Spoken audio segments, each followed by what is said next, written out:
All right, guys.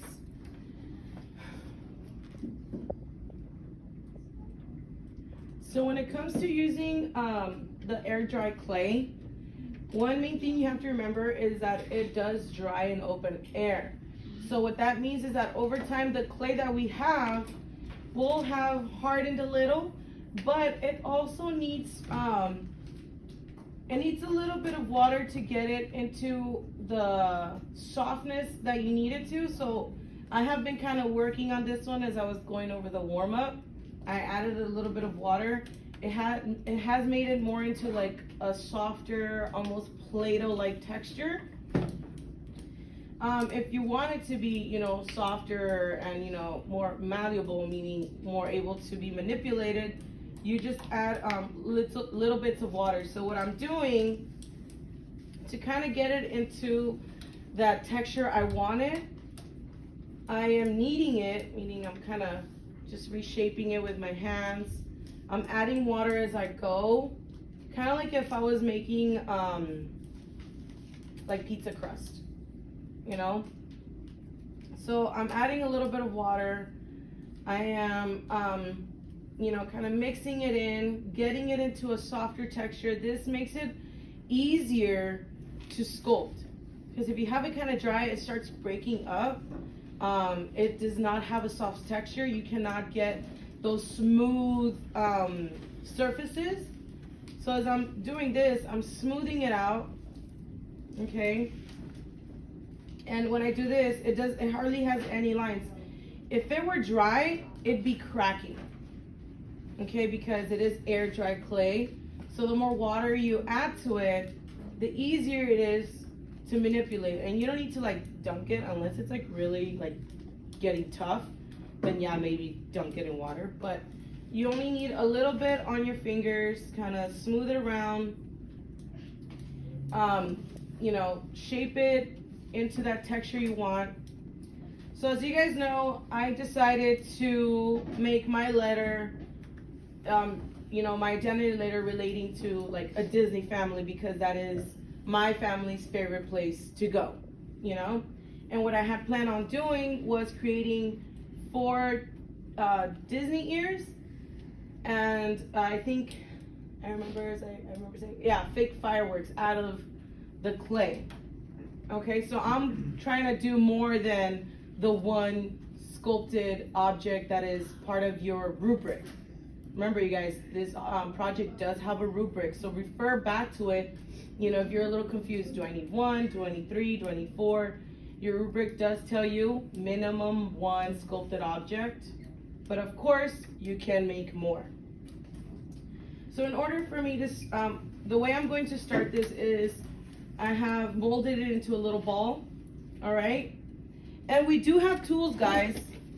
So we have different types of tools that can help you achieve different types of shapes, okay?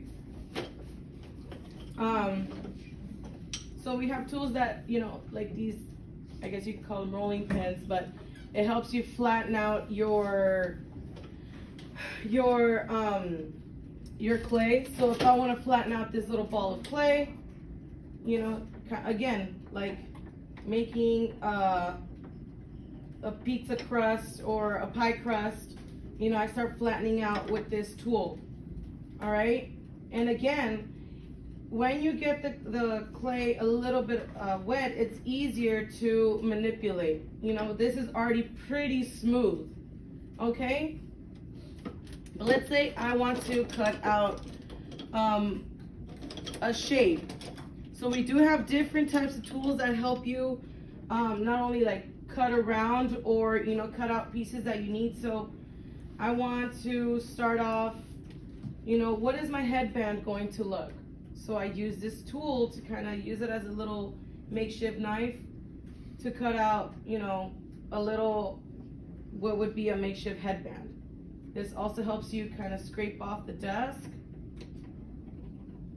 So I'm gonna start with, a little fake headband. And this is just me trying to figure out how it's going to look, okay? Because I'm gonna make it a little bit different, but I first wanna get a feel of how my headband is going to look. So I use this tool to cut out my shape that I wanted. I use this tool to flatten it out. All right, so now what I'm going to do is I'm going to use this little scraper tool because I need to get it off the desk because I want to reshape that little headband. Okay, maybe I want to add more to it and I don't want it stuck on the table.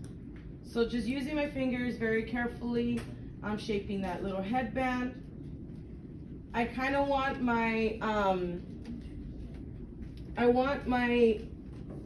my Disney ears to go on the bottom part of my letter. Okay, so kind of one right here, the other one right here, the other one right here. Because up here, I plan on sculpting those fake fireworks because I'm gonna make my moon stay a little like that, just, you know, with different colors like blues and whites and grays. So I'm making a whole scene like if my family is watching the Disney fireworks, okay? So first I'm trying to sculpt out, see how my shape is going to look. Once I decide, okay, that's how I want my headband, although it's a little crooked. So I'm working it with my fingers, reshaping it, wetting the clay as I go because I don't want it to get dry. That's very important, guys. When working with your clay, you want to make sure that it doesn't start to get dry because it's going to start to crack.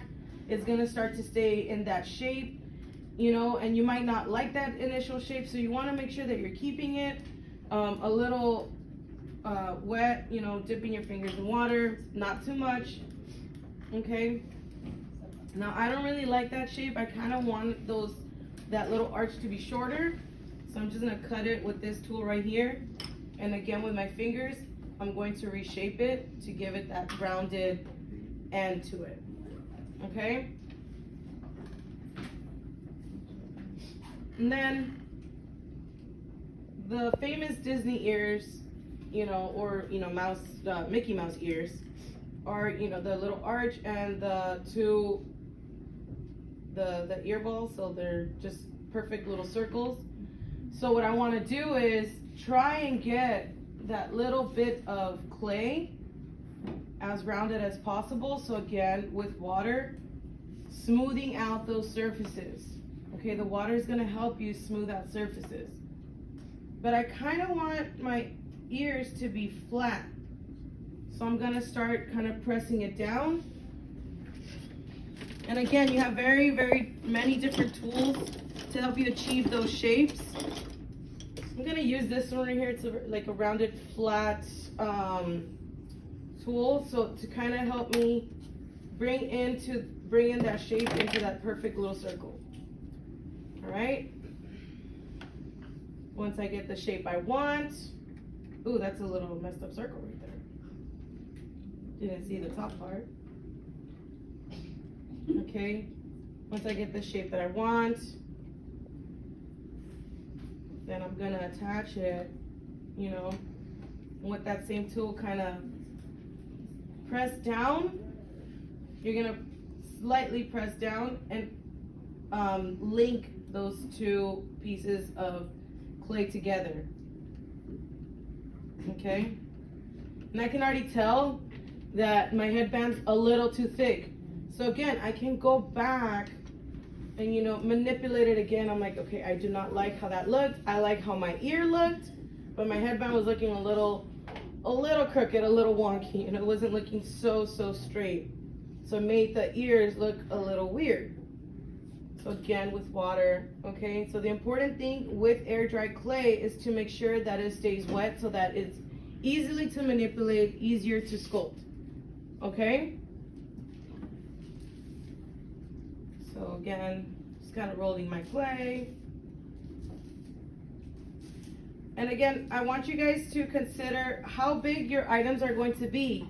Because one important thing to remember is that if you're gonna make like a ball, like a very rounded ball, do not use a lot of clay to try and make a big ball. What you can do, what I want you guys to do, is you can use foil. Excuse me, my foil. To create like a skeleton for that ball. So you create a ball with your foil. Okay, as best as you can. Get your foil rounded up, balled up. Same thing with like a tube. Okay, you create the you create a little skeleton or like something that's a form that's gonna go inside of the clay to give you that shape that you want at the size that you want it without using an excessive amount of clay. Because if you make a ball this big out of just clay, it's gonna take days for it to dry. Okay? So what you wanna do is use foil to create a little skeleton. And then you take your clay. For this type of thing, you would actually take your clay, flatten it out, because you want to create a shell for that ball you created out of aluminum foil. So I'm flattening it out, again, like a pie crust. Okay, and then I'm going to take my ball, use my little scraper tool to kind of pick up that, that clay around my little ball. So I'm gonna wrap it. Okay, I'm gonna wrap my foil in the clay. This way I create the size of the ball that I want, and I'm not using too much clay. Okay, that way it dries way faster, and you have a pretty good strong base for it. So that way, like if you create a ball and it's too hollow or something like that, you know, it might cave in. But with the, and as you can see, I'm kind of pulling as I'm shaping around the aluminum foil.